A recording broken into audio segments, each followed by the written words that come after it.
바울이 2차 전도 여행을 하면서 신라를 데리고 더베와 루스드라에 들어갑니다. 원래는 처음으로 갔었던 그 사이프러스 섬, 지금을 거기로부터 가려고 했지만은 바나바와 마가라고 하는 요한을 데리고 그것에 먼저 갔기 때문에, 구브로 섬에 먼저 갔기 때문에 역으로 1차 전도 여행에 마쳤던 것으로부터 다시 들어가 더베와 루스드라로 갑니다. 거기서 일어난 일들은 오늘 말씀하고 있습니다. 우리는 내가 원하는 대로 내 계획대로 일이 잘 진행되지 않을 때 실망하고 좌절하기도 합니다. 하지만 하나님의 뜻은 늘 그 길이 하나님의 뜻은 그 길이 아니기 때문에 우리에게 다른 길을 열어놓으실 때가 있습니다. 한쪽 문이 닫히면 그것이 끝이 아니라는 것입니다.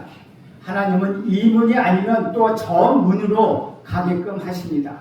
이 문이 아니라 저 문이다, 그리로 가라 라고 말씀하고 계시다는 것이죠. 중요한 것은 내가 원하는 대로 되는 것이 아니라 우리 주님의 뜻대로 되는 것입니다. 하나님은 결코 실수를 하지 않습니다. 하나님은 결코 실수가 없으신 분이십니다. 그래서 우리는 하나님이 이끄시는 대로 순종하며 그냥 따라가기만 하면 된다는 것입니다. 그것이 오늘 바울에게 일어난 일이라는 것입니다. 바울이 2차 전도 여행을 시작했던 이유는 무엇입니까? 1차 전도 여행 때 복음을 전했던 성들을 재방문하기 위함이었다는 것이죠. 지난주에 살펴보았던 것처럼 뜻하지 않게 바울과 바나바가 서로 다투고 갈라서게 되었습니다. 그런데 그 결별은 막 감정 싸움을 하고 원수가 되어 갈라진 것이 아니라는 것이죠. 서로의 의견 차이 때문에 그렇다는 것입니다. 의견 차이를 좁히지는 못했지만 서로의 다름을 인정하고 축복하며 서로를 떠나보내 주었습니다. 결국은 나중에 서로 화해하고 사역을 잘해 나갔다는 것을 우리는 살펴보았습니다. 그렇게 바울과 갈라섰던 바나바가 1차 전도여행의 첫 번째 방문지였던 구브로, 지금의 사이프러스 섬 바나바의 고향을 향해 먼저 출발했기 때문에 바울은 거꾸로 올라가게 되었습니다. 그래서 육로를 통해서 현재 터키 지방으로 가서 배를 타고 구브로로 해서 빙 돌아왔던 1차 전도 여행 때와는 반대로 이번에는 동쪽에서 서쪽으로 진행하면서 움직이게 되었다는 것이죠. 그래서 1차 전도 여행 때의 마지막 방문지였던 더베로 갔고 또 루스드라로 간 것입니다. 1차 전도 여행 때 바울은 서쪽에서 북쪽으로 움직이면서 다시 북쪽에서부터 동쪽으로 움직여서 안디옥으로 왔습니다. 더베보다 루스드라를 먼저 방문했습니다. 비시디아, 안디옥, 이고니온, 루스드라, 더베 순으로 갔습니다. 그런데 이번에는 그 순서를 거꾸로 가는 것입니다. 1차 전도여행 때 루스드라에서 바울은 나면서부터 다리를 못 쓰던 장애인을 예수 그리스도의 능력으로 일으켜 세웠습니다. 그 광경을 목격한 루스드라 사람들은 바울과 바나바를 신이라고, 제수와 헤메네스라고 신이라고 외치며 경배했고, 바울과 바나바는 자신들의 옷을 찢으며 루스드라 사람을 만류했던 곳입니다. 그러나 얼마 지나지 않아 비시디아 안디옥과 이고니온에서 바울을 죽이기 위하여 뒤쫓아온 유대인들이 바울을 모함하고 선동하여 루스드라 사람들을 격동시켰습니다. 그러면서 그 선동에 넘어간 루스드라 사람들이 유대인과 힘을 합쳐서 바울에게 돌을 던졌습니다. 그 돌팔매질로 진리가 얼마나 심했던지 바울은 맞아 피투성이가 된 채 쓰러졌습니다. 모든 사람들이 보고 죽었다고 생각할 정도로 그는 피투성이가 되어 쓰러졌습니다. 그런 그를 성 밖으로 질질 끌고 나가 내팽개쳐 버리고 갔습니다. 그런데 그는 죽음 상태에서 우리 하나님은 기적의 능력으로 일어난 바울은 돌에 터지고 찢겨진 몸의 상처를 치료받을 겨를도 없이 그 상처의 몸을 이끌고 1차 전도여행의 마지막 방문지인 더베에서 복음을 전했습니다. 2차 전도여행을 시작하면서 바울은 그 더베와 루스드라를 다시 찾아가는 것입니다. 거꾸로 가서 더베로 가고 또 루스드라로 갑니다. 어쩌다가 우연히 어쩔 수 없이 그곳이 간 것이 아니라 처음부터 더베와 루스드라가 2차 전도여행의 첫 번째 목적지였다는 것이죠. 루스드라는 바울이 1차 전도 때 돌에 맞아 죽을 뻔했던 곳입니다. 그때 바울에게 돌을 던졌던 루스드라 사람들이 모두 다 다른 데로 이사 갔습니까? 그렇진 않다는 것이죠. 그들은 여전히 루스드라에 살고 있었습니다. 그 말은 그가 이들의 눈에 띄면 다시 죽음의 돌팔매질을 당할 가능성이 얼마든지 있다는 것을 의미하고 있다는 것이죠. 그렇다면 바울은 다시 거기에 가야만 하겠습니까? 우리 생각으로 다시 거기에 가면 안 되는 것입니다. 그런데 바울은 또 그곳으로 갑니다. 무슨 말입니까? 비록 내가 또 돌에 맞아서 죽어도 죽을지라도 나는 거기에 가겠다. 내가 돌에 맞아 죽을지라도 나는 그것이 좋다라는 것입니다. 바울의 사명감이 현실의 위험이나 그 위험보다도 더 강력했기 때문에 그는 그 길로 갈 수 있었다는 것이죠.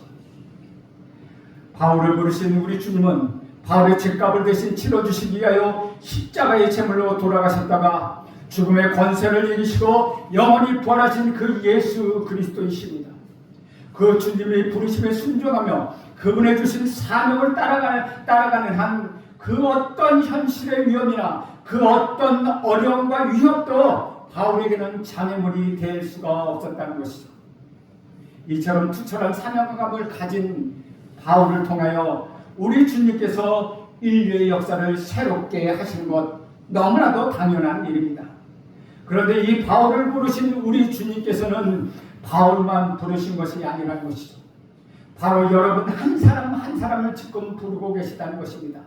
그래서 여러분들이 이곳에 와서 예배를 드리고 있는 것입니다.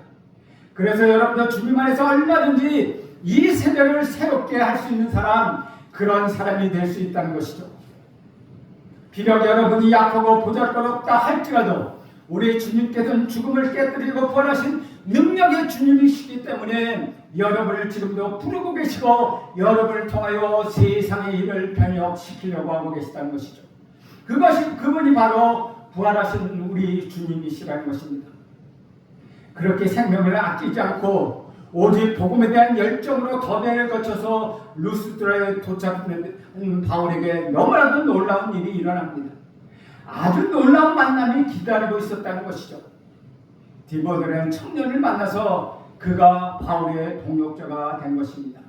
1절과 2절을 보겠습니다. 바울이 더베와 루스드라에도 이름에 거기 디모데라 하는 제자가 있으니 그 어머니는 믿는 유대 여자여 아버지는 헬라인이라. 디모데는 루스드라와 이고니온에 있는 형제들에게 칭찬받는 자니 라고 디모데를 설명하고 있습니다. 오늘 본문에서 디모데가 어떤 사람인가를 세 가지로 설명합니다. 첫째, 디모데는 제자였다는 것입니다. 루스드라에서 바울이 디모데를 자신의 동역자로 선택하며 하고 함께 갈 때 당시 디모데의 나이는 약 18세 정도 되었다고 말하고 있습니다. 그런데 그렇게 어린 디모데를 본문에서는 제자라고 소개하고 있다는 것이죠. 물론 예수 그리스도의 제자란 말입니다. 디모데는 복음을 듣고 예수를 믿는 그 후부터 계속 예수님의 제자로 살면서 성장해 왔다는 것입니다. 루스드라에 살던 디모데가 제1차 전도여행 때 바울의 복음을 듣고 예수를 영접하여 그리스도인이 되었습니다.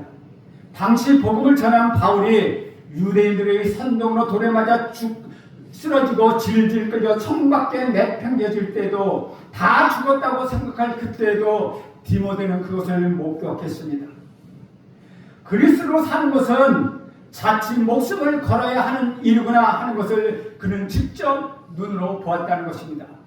그럼에도 불구하고 그는 믿음이 꺾이지 않고 그때 복음을 꿔 예수를 영접하고 그리스도인이 되었고 더 신실한 예수님의 제자로 성장하여 살아왔다는 것입니다. 두 번째, 디모데는 유대인의 어머니와 헬라인 아버지의 아들이었습니다. 디모데를 설명하면서 아버지보다 먼저 어머니가 믿는 유대 여자라고 강조하고 있습니다. 당시에는 되게 아버지를 먼저 말하고 그 다음에 어머니를 언급합니다. 그런데 여기서 어머니를 먼저 내세웠다는 것은 물론 어머니가 더 중요하다는 뜻도 있지만 아버지는 그때 이미 세상을 떠났다는 의미를 담고 있습니다. 디모데가 믿는 유대 여자의 아들이라고 할 때 이 믿음은 예수 그리스도를 믿는 신앙을 의미한다는 것입니다. 이것은 사도 바울이 디모데에게 쓴 두 번째 편지 디모데후서 1장 3절에서 외조모 로이스와 어머니 유니게의 믿음을 이어서 잘 신앙생활을 하고 있다라고 디모데를 표현하고 있습니다. 그러니까 디모데는 자기 어머니 유니게와 외할머니 로이스의 신앙을 전수받음으로 인하여 신앙이 잘 전수되는 귀한 믿음의 가문을 보여주고 있다는 것이죠. 참 귀한 일이라는 것입니다. 그런데 외할머니와 어머니만 나오는 것은 외할머니도 과부였고 어머니도 과부였다는 것을 보여주고 있다는 것입니다. 그런 집안에서 디모데는 귀한 믿음으로 자라나 바울의 복음을 듣고 그리스도의 제자로 살아갈 수 있었다는 것입니다.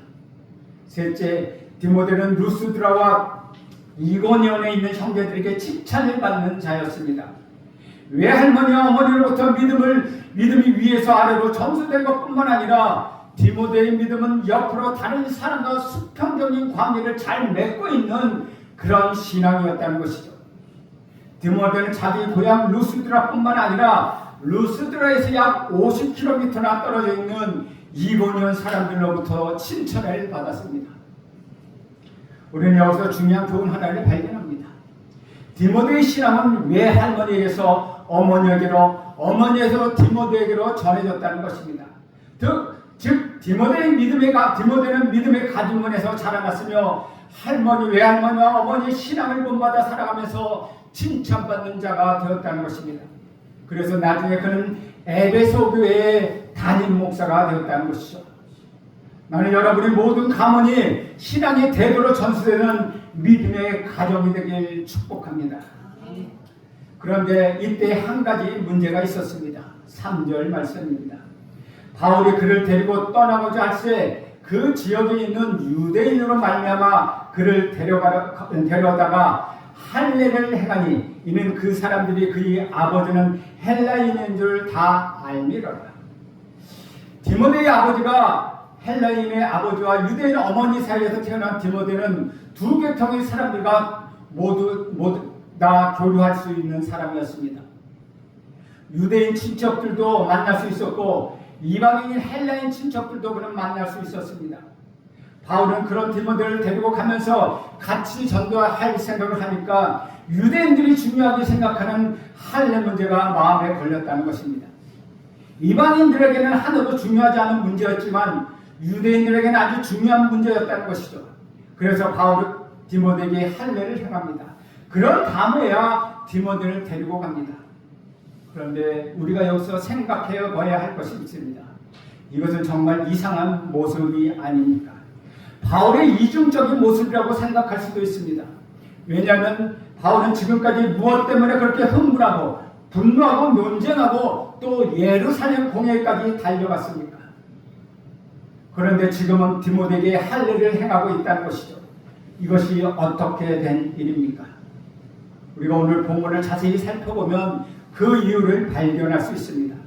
사실 유대주의자들이 와서 할례를 받지 않으면 구원을 받지 못한다. 너희가 먼저 할례를 받고 유대인의 율법을 지키면 유대인이 먼저 되고 그 다음에 예수를 믿고 그리스도인으로 살아가야 한다라고 잘못된 복음을 유대인들은 전하고 있었습니다.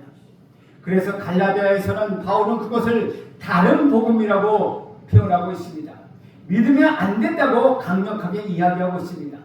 그런데 왜 디모데에게 본인이 그렇게 반대했던 할례를 행하고 있는 것입니까?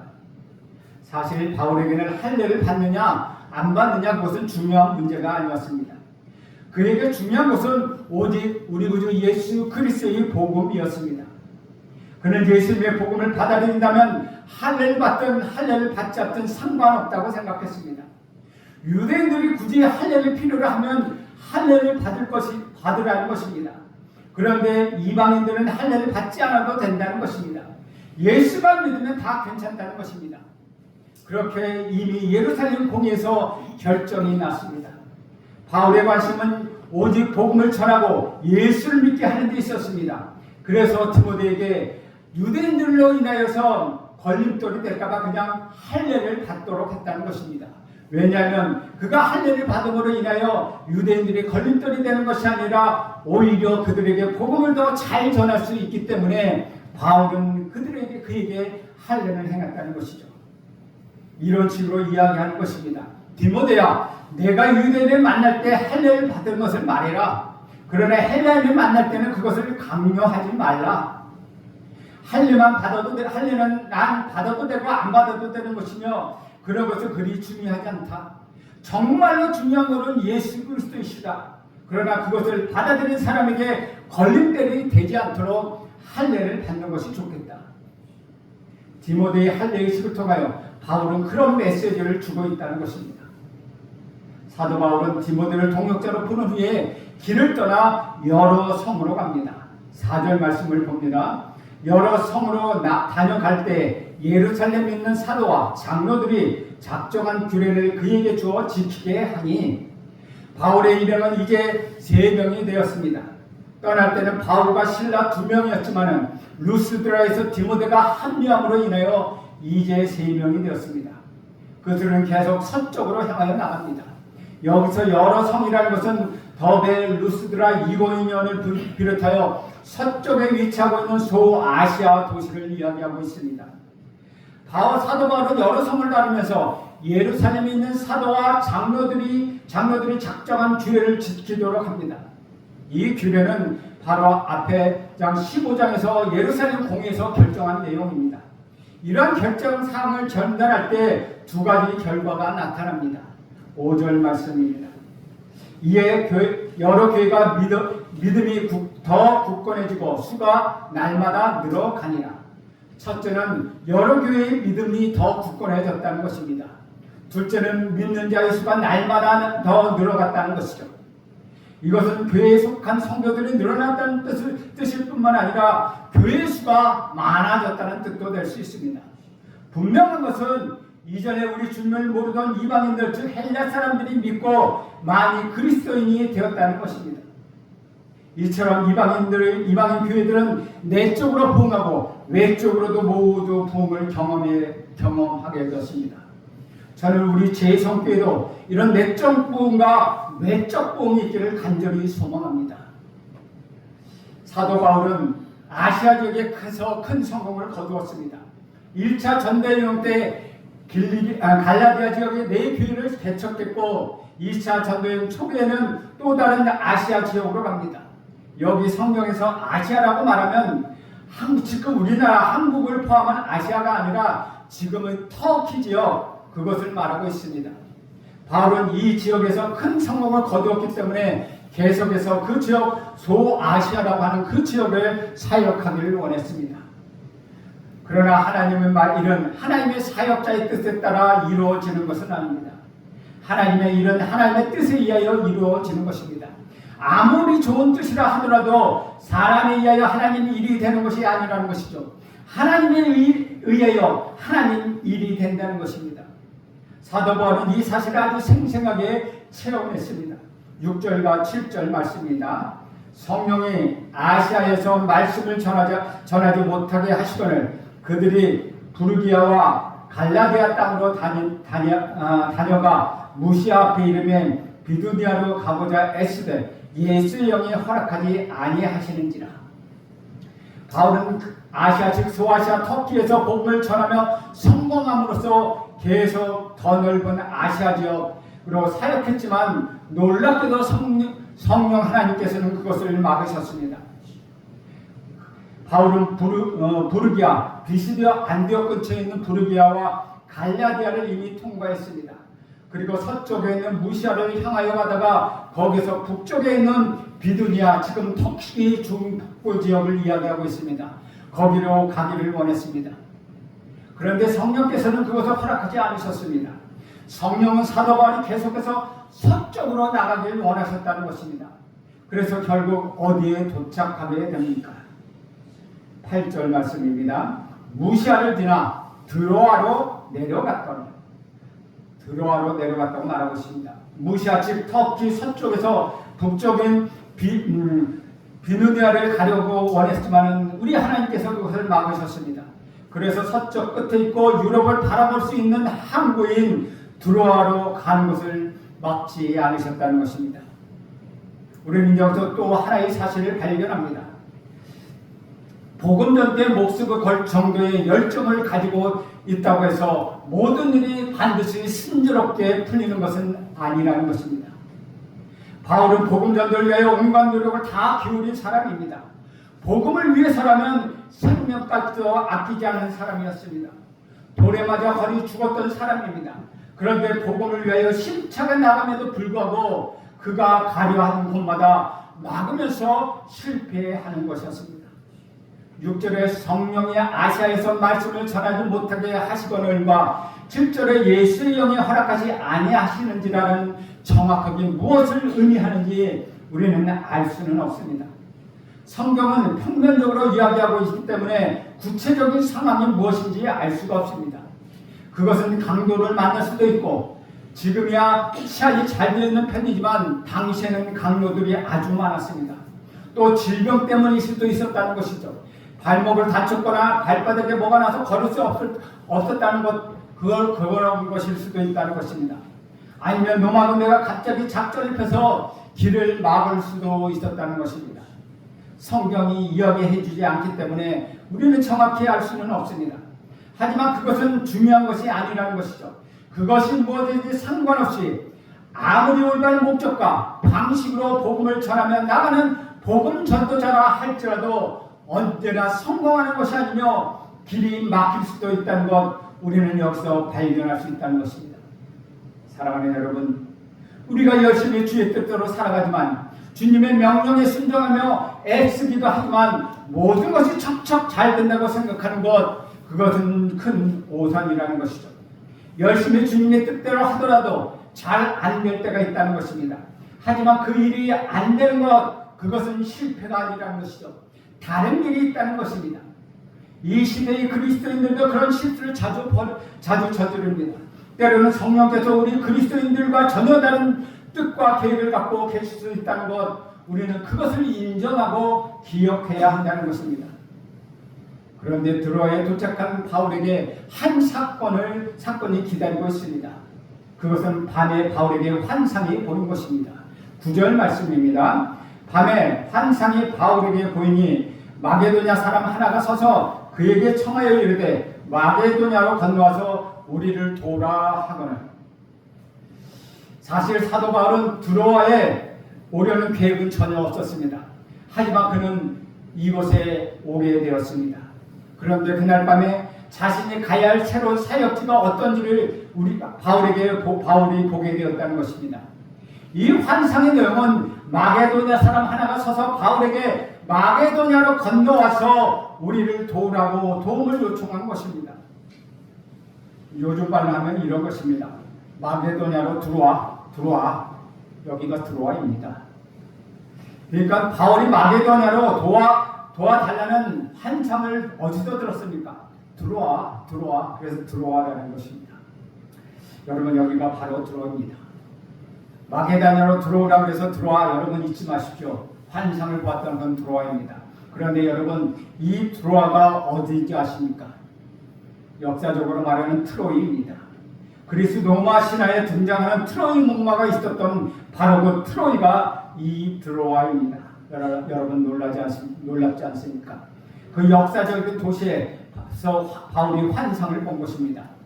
바울이 환상을 볼 때 그의 일행들은 즉시 마게도냐로 떠나기로 합니다. 10절 말씀입니다. 바울이 그 환상을 보았을 때 우리가 곧 마게도냐로 떠나기를 심쓰니 이는 하나님이 저들에게 복음을 전하려고 우리를 부르신 줄 인정함이로라. 10절에 눈이 확 들어오는 단어가 있습니다. 그것은 무엇입니까? 우리가 라는 단어입니다. 지금까지는 바울과 실라가 디모데가 그들이 늘 항상 3인칭이었습니다. 그런데 지금은 우리가 라는 것입니다. 이것은 무슨 뜻입니까? 자기도 포함되어 있다는 것입니다. 사도행전을 누가 썼습니까? 누가가 누가복음에 이어서 쓴 그것이 사도행전입니다. 그래서 사도행전은 누가복음의 제2편이라고 이야기합니다. 그러니까 드로아에서 의사인 누가가 바울의 일행에 합류했다는 것입니다. 여기서 떠나기를 힘썼다는 말은 바울의 일행이 아주 긴박하게 행동했다는 것입니다. 그들이 이렇게 즉각적으로 반응하게 된 것은 하나님께서 마게도냐 사람들에게 복음을 전하려고 하고 자기들을 부르신 줄로 인정했기 때문이라는 것입니다. 그리스 지역은 크게 둘로 나눠져 있습니다. 북쪽 마게도냐, 지금 마케도냐라고 이야기하죠. 마게도냐 지역과 남쪽 아가야, 지금은 아카이아야라고 합니다. 북쪽 마게도냐의 수도는 데살로니아가 이고 남쪽 아가야의 수도는 고린도입니다.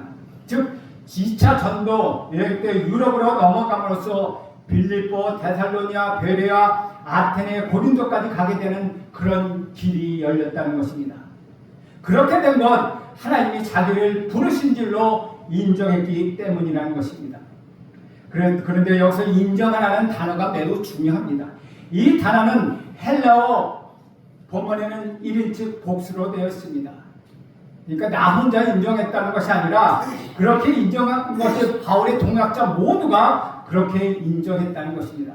다시 말하면 바울이 자신이 본 환상의 내용을 실라와 디모데 그리고 누가에게 그리고 드로아에서 합류한 누가에게 자세히 설명합니다. 이 네 사람은 바울이 본 환상에 대하여 서로 자신의 영성과 지성과 모든 것을 사용하여 서로의 의견을 주고받으며 하나님께서 마게도냐 사람에게 복음을 전하게 하려고 자신들을 부르시고 계시다는 사실을 인정하게 되었다는 것입니다. 함께 그렇게 했다는 것이죠. 바울 혼자서 결정하는 것이 아니라 네 사람이 함께 그렇게 결정했다는 것입니다. 그래서 그들은 함께 즉시 순종하며 마게도냐를 향해 길을 떠납니다. 성령은 바울을 아시아를 넘어 유럽으로 지중해를 넘어 로마로 끊임없이 땅끝까지 복음을 전도할 수 있도록 비전을 주셨습니다. 사랑하는 여러분, 요즘 여러분이 계획이 자꾸 꼬이는 것 같습니까? 계획하고 꿈꾸던 비전을 꿈꿨는데 그 길이 자꾸 막히는 것 같습니까? 그렇다면 여러분 깊이 한번 생각해 보십시오. 하나님의 다른 계획을 가지고 계신지 하나님 앞에서 엎드려 물어보십시오. 그렇다고 가는 길이 막혔다고 여러분 낙심할 것 없습니다. 오히려 하나님께서 열어주실 다른 길이 예비되어 있음을 기대하는 마음으로 설레는 마음으로 바라보며 그 길을 찾을 수 있기를 간절히 바랍니다. 여러분 낙심하지 마십시오. 길이 막힌 길 앞에서 절망하지 마십시오. 구체적인 삶의 현장 속에서 매 순간 여러분을 인도하시는 그 주님을 바라보십시오. 그리고 그 주님께 순종하십시오. 닫힌 문만 바라보고 절망하지 마십시오. 닫힌 문 때문에 실망하여 좌절하지 마십시오. 우리 하나님은 한쪽 문을 닫으시면 반드시 다른 문을 열어주신다는 것입니다. 그것이 우리 지금 이 본문을 통하여 우리에게 말씀하고 있다는 것이죠. 바울은 소아시아로 북쪽으로 가서 복음을 전하지만은 그 문이 막혔지만은 하나님은 다른 문을 열어놓으셔서 더 큰 비전을 보게 하시고 온 유럽에 하나님의 복음, 우리 그리스도의 복음이 전하게 하셨다는 것입니다. 우리는 하나님 앞에서 닫힌 문만 바라보는 인생이 아니라 하나님이 우리에게 새로운 길을 열어주신 것을 바라보며 그것을 바라보며 희망과 소망과 설레는 마음, 부푼 마음을 가지고 우리 주님을 향하여 달려나가는 저와 여러분 되시길 간절히 소원합니다. 기도하겠습니다.